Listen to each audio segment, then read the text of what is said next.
Ahora pasamos a la cuestión educativa, que alguna conexión con lo anterior tiene. Educación en Reforma con nuestra compañera Julieta Núñez Tomás. Gracias, compañeros. Sí, tendrá que ver, y en realidad lo que se está planteando ahora es justamente una reforma de la educación, y lo que sucede, como adelantábamos al principio, es que maestros y maestras reunidas en las asambleas técnicos docentes rechazaron este documento de propuesta de un marco curricular nacional que va en consonancia con esta transformación educativa que plantean desde el gobierno. Después de discutirlo por más de un mes, es que se genera este documento al que accedió MBD Noticias, que tiene varios puntos de rechazo vinculados al marco curricular nacional, principalmente en 3 puntos. Uno muy fuerte y que atraviesa, de hecho, todo el documento, vinculado a la falta de consulta o de participación de determinadas voces que son muy importantes dentro de la educación, como por ejemplo los propios maestros y maestras. También la consolidación de un modelo de aprendizaje por competencias. Hay varias críticas enfocadas allí, algo que en realidad viene sucediendo hace ya varios años, pero que en este momento y con esta modificación del marco curricular se consolidaría, y también la desaparición o modificación de determinados roles y tareas. Lo que dice el documento, y creo que es una parte que deja bastante claro cuál es el espíritu de rechazo de maestros y maestras hacia esta modificación, es que el marco curricular nacional no resuelve ninguno de los problemas que atraviesa la realidad educativa de las escuelas ni de los estudiantes, como por ejemplo la falta de maestros, los problemas edilicios, el perfeccionamiento del equipo docente, los profesores especiales, los grupos superpoblados y también los equipos multidisciplinarios.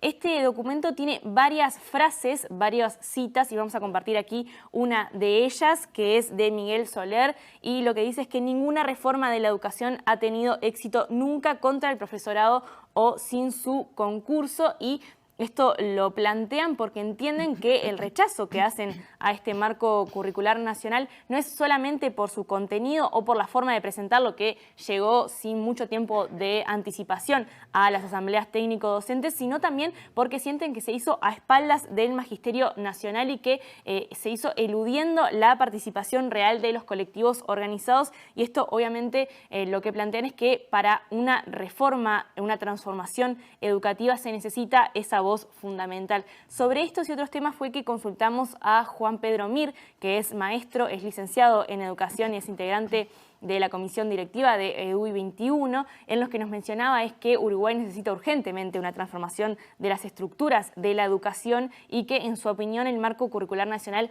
podría ir en ese sentido o aportaría a esa transformación. Sin embargo, estuvo de acuerdo en que esto no se puede hacer de espaldas a los maestros y sin su participación. No hay transformaciones estructurales sin la participación y sin el recoger y el tejer opiniones con los directamente involucrados. Por supuesto que son los trabajadores de la educación y por supuesto que son las familias. Necesariamente, ojalá que en el tiempo que queda por delante se construya confiabilidad entre los actores, se construyan líneas de acuerdo, pero en una dinámica de cambios, ¿no?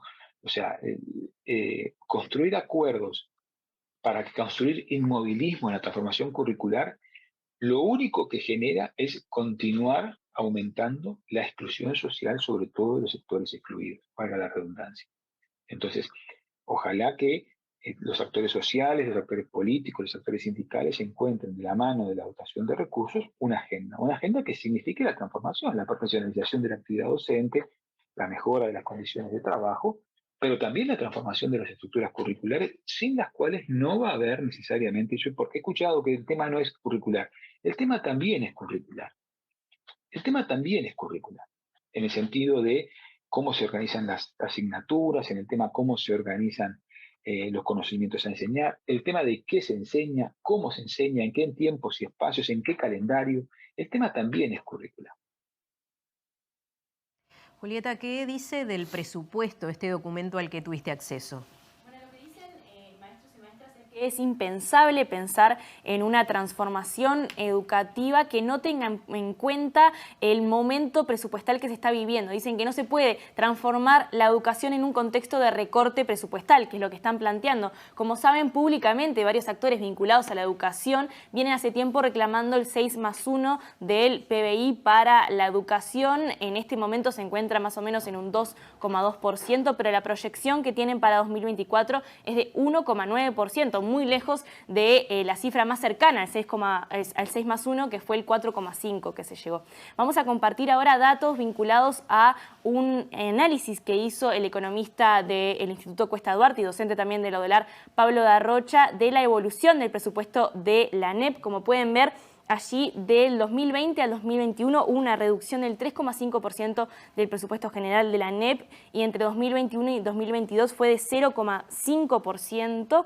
Esto repercute obviamente en el salario de maestros y maestras, en el salario de los funcionarios de ANEP, que tuvo una modificación también de 2020 a 2021 de 3,2%, una reducción en ese sentido, y entre 2021 y 2022 de 0,6%. Esto es una de las patas más grandes del presupuesto de la ANEP, va hacia salarios, y esto obviamente genera una pérdida salarial si se compara con, o si se estudia mediante el índice de precios de consumo. La reducción por trabajador o trabajadora es de 7,96%, casi 8%. Le pedimos a Pablo Darrocha que nos desarrolle qué fue lo que sucedió en términos de evolución con el presupuesto de la ANEP y qué es lo que puede esperar la educación para el futuro.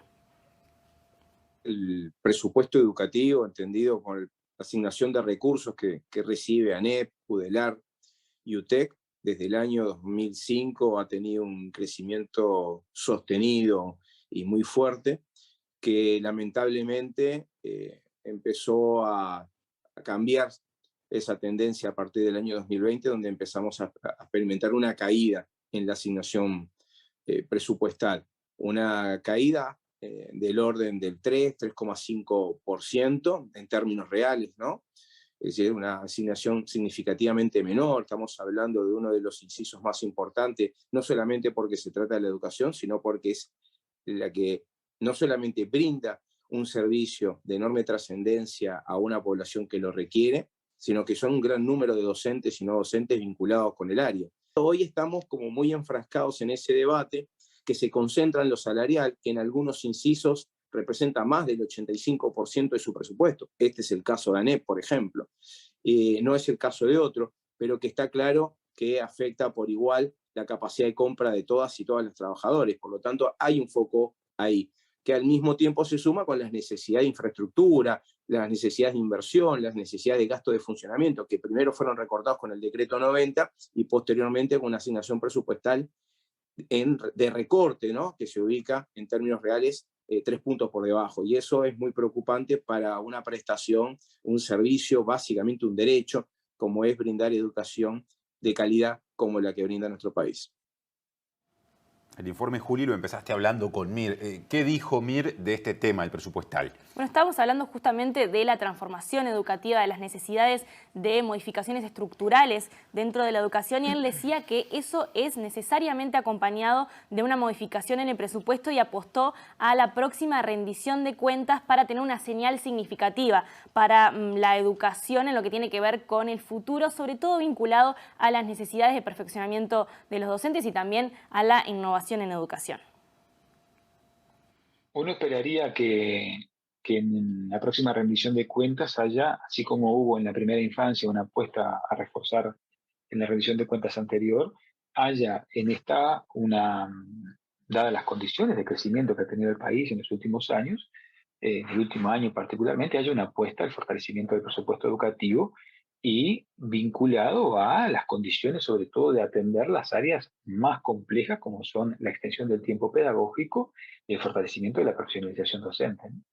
Nosotros tenemos que, necesariamente, la articulación de los espacios socioeducativos con la educación formal, la ampliación de las escuelas de tiempo completo y tiempo extendido, de los liceos de tiempo extendido, la ampliación de la alimentación escolar a la enseñanza media. Y va atado a lo que tú también mencionas, me parece que es el tema de la innovación y la investigación científica. No es pensable y la inversión social en cultura. ¿No? No es pensable que con los datos, que con la inversión que Uruguay tiene de un 0,4 del PBI en innovación e investigación, se pueda generar la expansión en esa área que la OECD, la ONU, la UNESCO están planteando para, innovación, para los presupuestos en innovación y en investigación científica.